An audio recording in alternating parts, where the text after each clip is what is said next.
Today, the two highest-profile defendants of the Capitol riot left prison after President Trump granted clemency to hundreds of January 6th defendants. Good evening, I'm Steve Eager. And I'm Heather Hayes. That includes militia leader Stewart Rhodes of Granbury. Fox 4's Sean Rabb joins us in studio with that story. Sean. You know, President Trump often referred to those rounded up by the feds for the January 6th Capitol attack as hostages. Monday, in his inaugural address, he said January 20th, 2025 is Liberation Day, a day that brought clemency with the stroke of his presidential pen. We knew that was coming because he promised it.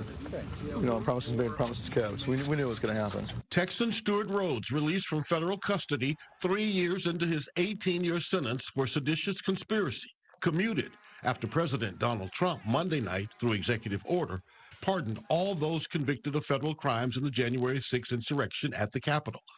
Roughly 1,500 participants in total, including some 300 waiting trial. Their cases dismissed. The effect of these pardons is literally a get-out-of-jail-free card. It clears the decks. The prosecution's no longer there. Conviction's no longer there.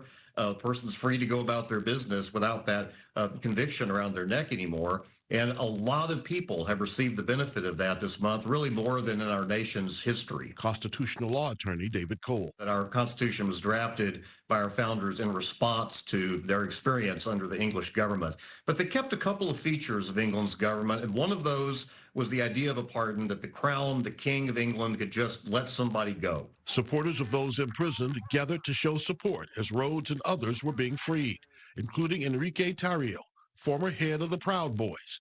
The president's pardon came late Monday night, the same day outgoing President Joe Biden preemptively pardoned Dr. Anthony Fauci and retired General Mark Milley, along with the House committee that investigated the January 6th attack.